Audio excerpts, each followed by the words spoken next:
Modern slavery, injustice persists.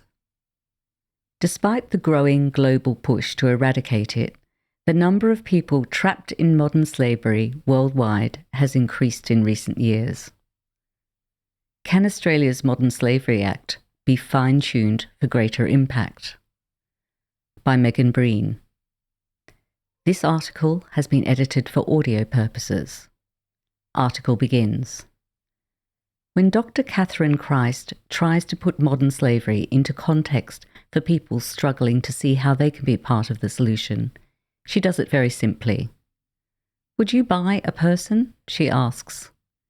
A senior lecturer in accounting at the University of South Australia, Christ is an expert in accounting for modern slavery risk, as well as risk management in business operations and supply chains. She regularly engages with multiple stakeholders on the topic of modern slavery. The global economy relies on corporate sourcing and procurement practices along complex transnational supply chains. Some goods and services that find their way to consumers are sourced in contexts tainted by modern slavery, including forced labour and human trafficking. Christ believes that unravelling supply chains is the key to addressing the problem.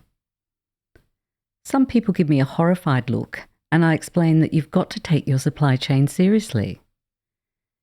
If you wouldn't buy a human being, then let's make sure that's not happening in your supply chain, she says. The term modern slavery is typically applied to human trafficking, slavery, servitude, forced labour, debt bondage, forced marriage, deceptive recruiting for labour services, and child labour. Despite global efforts, including the adoption of the Sustainable Development Goals to end modern slavery among children by 2025 and universally by 2030, the problem is getting worse, says Christ.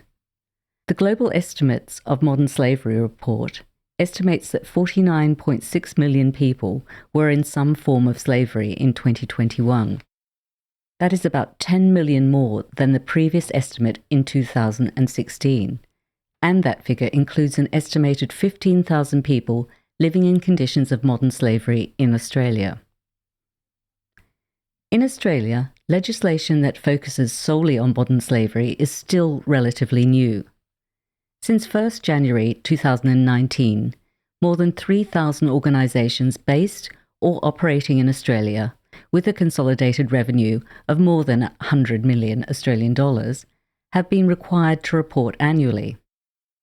Their reports are required to discuss the risks of modern slavery practices in their operations and supply chains under Australia's Modern Slavery Act 2018. While the Act has been welcomed as a critical step towards positive change, more than 3 years into its operation, there's still room for improvement. Many companies are still failing to report, identify obvious modern slavery risks in their supply chains, and take action to address them when identified. The notion of taking serious action to eradicate modern slavery is gathering momentum across the world, Christ says. A combination of enforcement and penalties, public education, and pressure on business from investors is needed. Christ says, there may be businesses that ultimately want to do the right thing, but it is a steep learning curve. We also have businesses that are disinterested and are going to completely ignore the Act because at the moment there are no mechanisms to force them to comply with it, she says. A statutory review of the Act was announced on 31st March 2022. The review is now in progress under Professor John Millen, AO, supported by the Australian Border Force. An issues paper for the review was released in November 2022. The Review of Modern Slavery Act 2018, Terms of Reference, notes that the review is looking at whether it is necessary or desirable for an independent body, such as an anti-slavery commissioner, to oversee the implementation of the Act and/or the enforcement of the Act. Other matters are also under consideration, such as whether additional measures to improve compliance are needed, such as by implementing stiffer penalties for businesses that fail to comply. The proposed amendments reflect the recommendations in a new report, Broken Promises, 2 Years of Corporate Reporting under Australia's Modern Slavery Act. The report has examined the second year of corporate statements submitted to the Australian Government's Modern Slavery Register. It considers statements from 92 companies sourcing from 4 sectors with known risks of modern slavery: garments, rubber gloves, seafood, and fresh produce.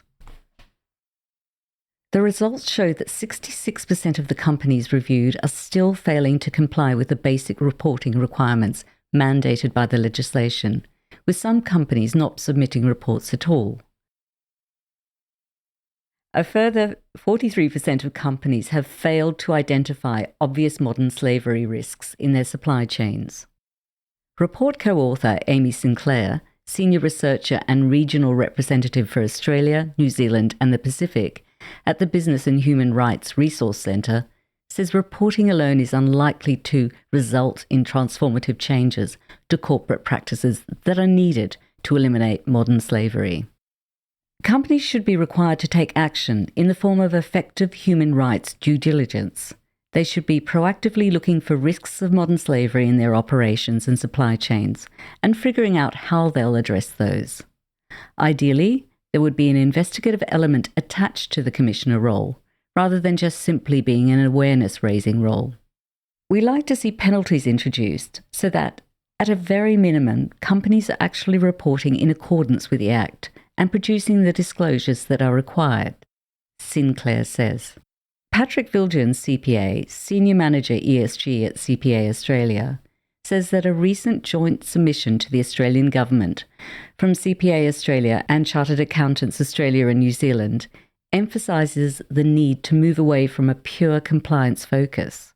Instead, a more comprehensive understanding is needed about how to engage on an ongoing basis with suppliers in the process of eliminating modern slavery and uplifting the supply chains as a result.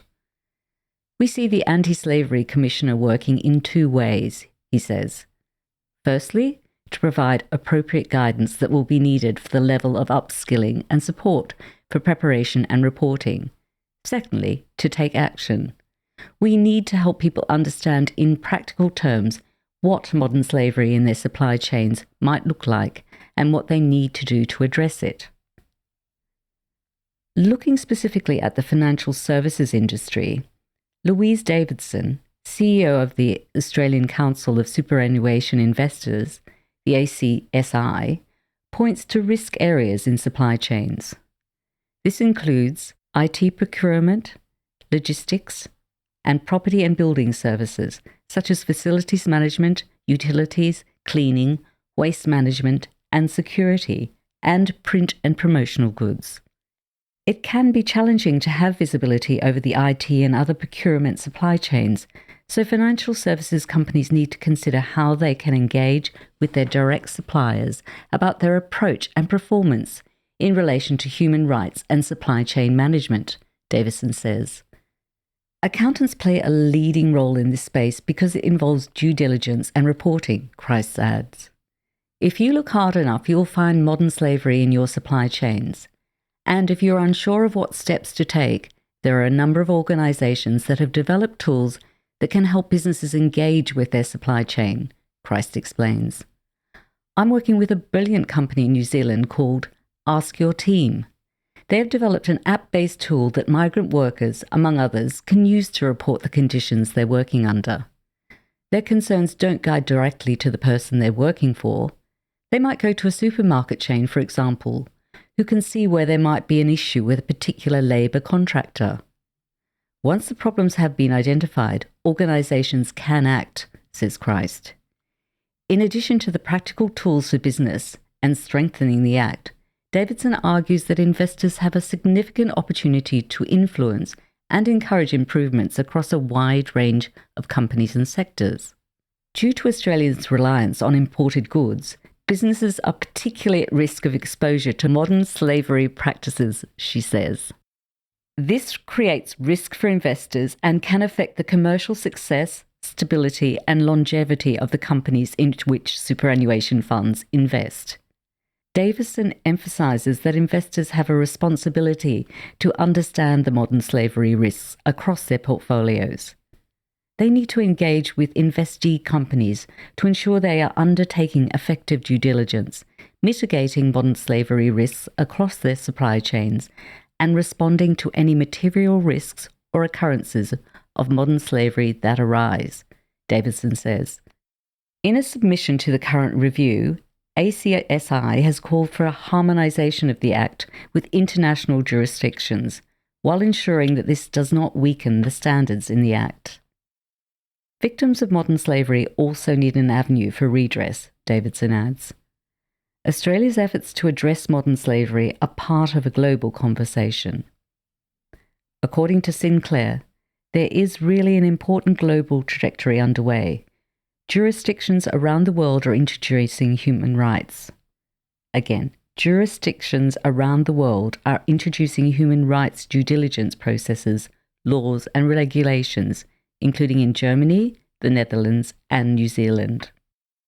Other countries are planning to ban the importation of goods believed to have been created using forced labour, Sinclair says. The European Union has announced plans to ban all goods produced via forced labour.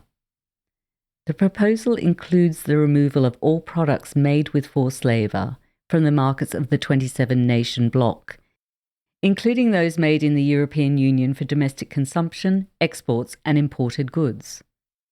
It is a significant step in increasing the sustainability of supply chains and sets a new standard that other nations may soon follow, says Sinclair. Viljoen says that for Australian businesses, the risks of modern slavery are apparent. It will cause issues in the long run for us if we can't give evidence that our supply chains are clean, says Viljoen. Australia is an active participant in international trade.